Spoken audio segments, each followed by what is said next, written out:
Welcome back to our channel. So today we have our moms here with us again, but today they're going to be the ones asking us some questions that they've always wanted to ask us about Nigerian culture. Yeah. So take it away, guys.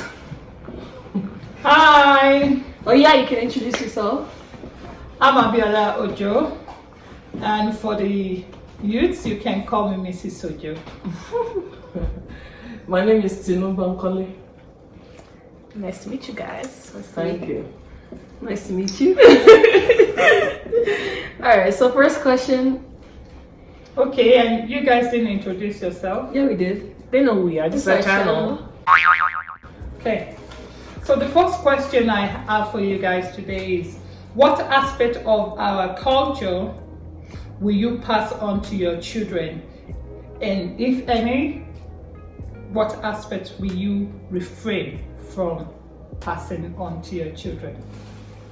Okay, so I think something I'll pass on to my children will be like, I love Nigerian food, like that part of it, definitely.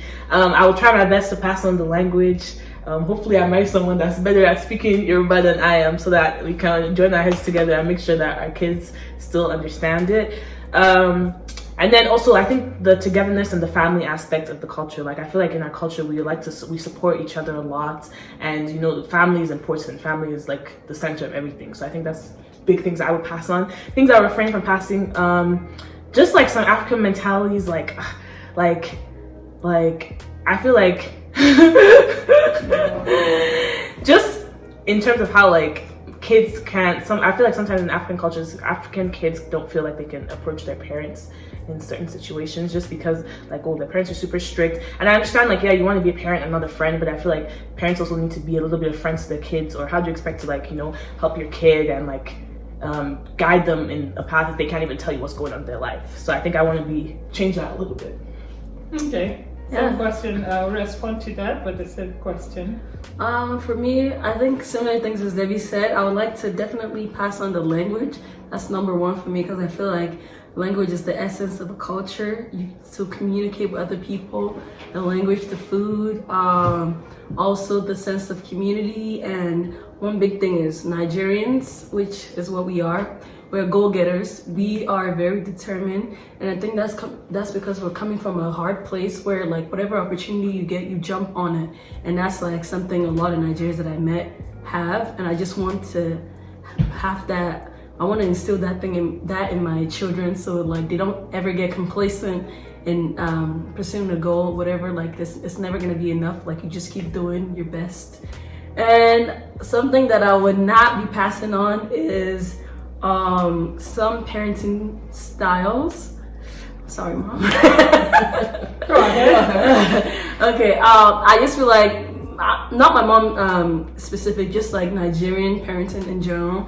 Similar to what Debbie said, it's like, it just, the way I see it is stunts emotional maturity. It's like, it's really controlling. There's little room to express yourself. Like, your parents already want you to be a certain way. It doesn't really leave a lot of room for you to be the person that you are. It's like they're telling you what to do, so maybe when you move out the house, you don't really you need someone to keep telling you what to do. And that kind of stunts your emotional maturity. And like, I can tell that with a lot of Nigerian girls and Nigerian guys that like are really in touch with their culture. Like, they don't have they're not in tune with their emotions as well. Like, they have mood swings, like they don't know how to approach people. Like, it's hard to be honest because you feel like what you really feel, like you can get punished for it. Yeah. And like, I can tell other cultures, like the more Western one, like you're allowed to say whatever it is, and like there's no fear of being punished. It's just what it is. So you will not be passing that to your children? No, but I will definitely discipline them. Like, I will beat my children whenever it's absolutely necessary. I would not beat my kids for whatever, but I do believe there are things that you should beat your kids for. Definitely. Thank you. Okay. Were you gonna reply? Yes, I was just going to respond to that quickly. I know that a lot of kids, sometimes they have one growing up in one aspect part of the world, and some have a dual, like experiences. So it depends on where you're coming from. I personally, I would say I grew up in Nigeria. I was born in the UK, grew up in Nigeria, then went back to the UK. And for me, I feel there's every reason to retain and adapt to some of my African culture, because we value respect so much.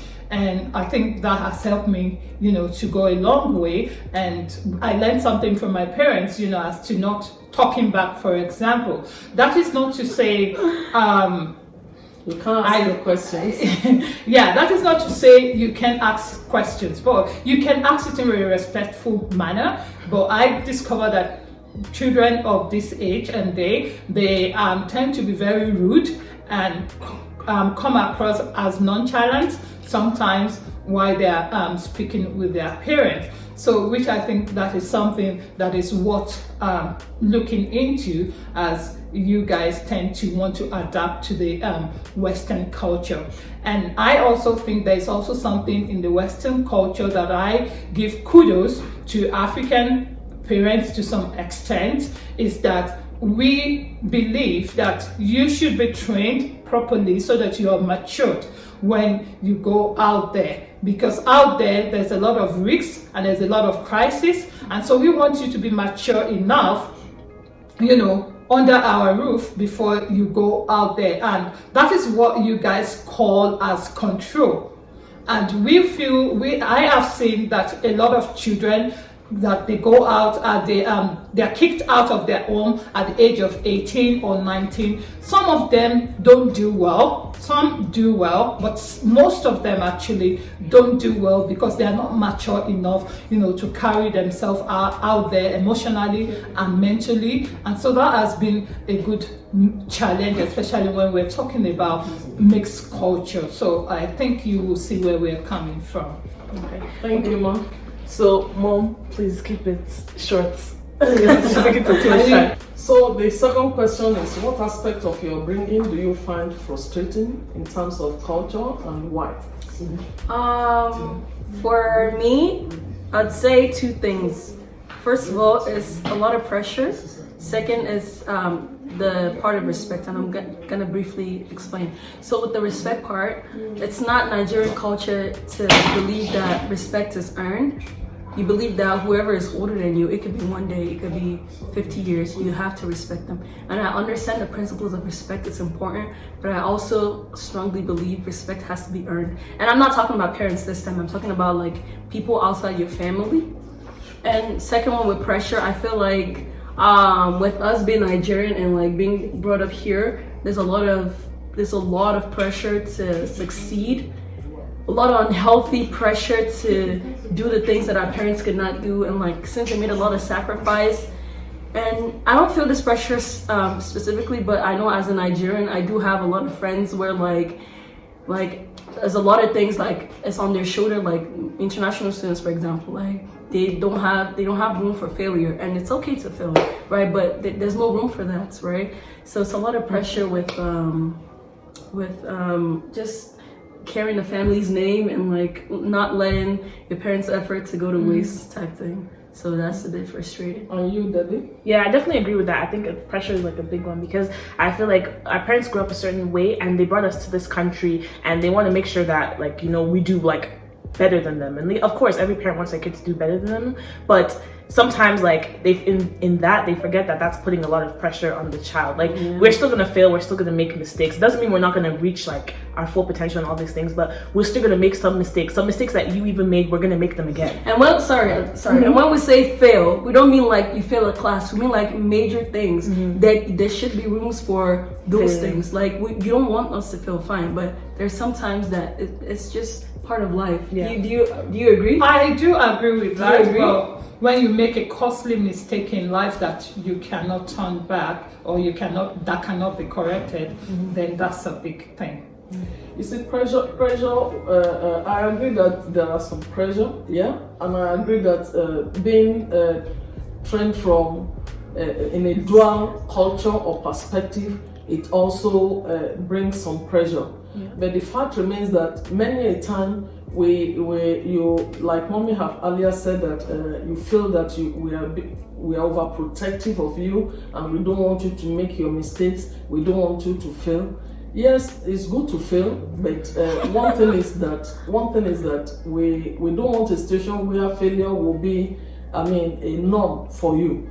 And then they overprotect. We don't want you to make a mistake. That there are mistakes that has that you can correct later in life, and there are some mistakes that have grievous consequences. So when we are trying to be overprotective, is that we don't want you to make a mistake that will mar your life for life. And that is the rationale behind telling you to do something and supervising you and ensuring that it is done, so that you don't make a mistake that later in life you keep on regretting, and there's no room for correction. Just to add more to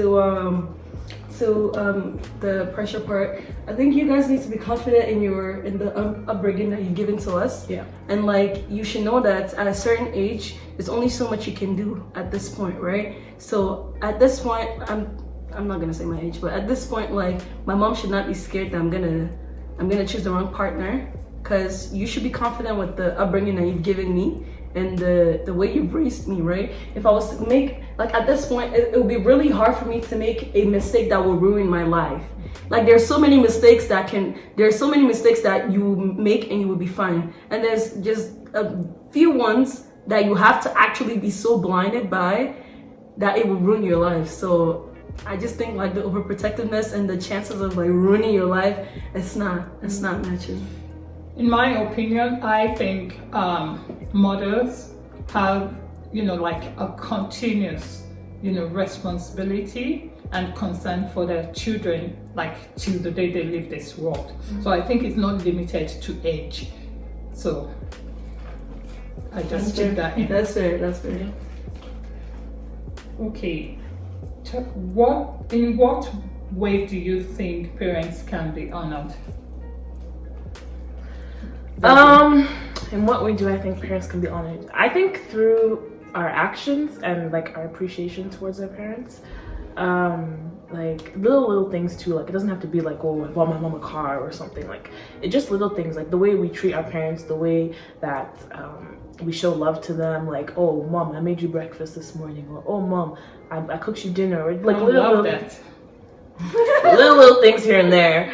And yeah, just showing, like, remembering to say thank you for things. Like, I think sometimes, like, we can think that it's our parents' responsibility to do some of the things, not necessarily me, but just kids in general. You can think it's your parents' responsibility, sense of entitlement to do certain things for you, but just remembering that they don't have to do these things for you, but they're doing it out of love and because they care about you. So being appreciative of everything that your parents do for you. Yeah, I strongly agree with her, actually. The little things, because I feel like the big things that we could do would not mean as much as the little consistent things. So, guilty, but I do believe, like you said, like, you made dinner for them. Like, I'm sure my mom would appreciate that. And also, like, just not, like, proving to them that you're listening and you're not, like, their efforts are not being wasted, type thing. And, like, that could come in, like, the choices you make, the people you end up with, education, and how far you go in your success in your life. So, yeah. Okay. And spirituality also, because I'm sure if I'm a pastor now, ooh, my mom would love that. Okay, at this point in time, I will ask you, what kind of food, Nigerian food, you know how to cook and you can boast about it? Alright, send me the chef. This is your time. You go first. Nah, you. Nigerian food I can make the best. Egusi. I made that once and it was good. Made it once. Yeah, I made it once. I made it a couple times, but I made it good once. Okay. So can you attest to that? I can't boast of my egusi though. She has not made any for me anyway. Oh. Maybe while in school. Okay. But sometimes my jollof rice is alright. Oh, rice and stew. Rice and stew, yes. Yeah. Yeah. Okay, for me, fried rice, jollof rice. I can make egusi. What else? I had baking stuff like meat pie, sausage roll, puff You can puff. boast of it? Yes. Ah. No, I can boast of it. Yeah. Look at what you tested. Yeah, anything baking like Nigerian, like Scotch egg, meat pie, puff puff, sausage rolls, those kind of moi moi. Puff. Okay. Yeah, things like I that. remember the last time you made it. Okay, because I haven't made it in a long time. Chin chin, I make chin chin too. But not for me. Chin chin she hasn't made in a long time. I haven't done those things in a while, but those are the things that. Mom, what can I make? I make a lot of food, but it's not Nigerian. Yeah. Yeah. So, and I will, before mommy will ask her any other normal question, I will want you to introduce yourself in any Nigerian language. Well, I only speak One. We both speak the same. So, yeah, introduce yourself. Eka.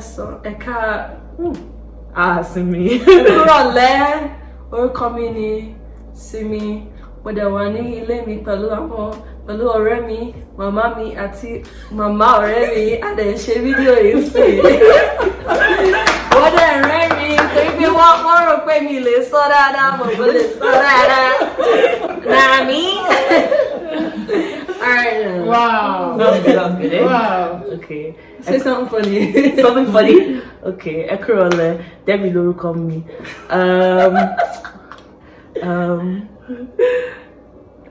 Ó sì rẹ̀ wá, à ń ṣe fídíò látàárọ̀. Ṣáṣe dáadáa. Mo try na. Ẹ má sọ̀rọ̀ pé. Ká máa sọ̀rọ̀ lọ.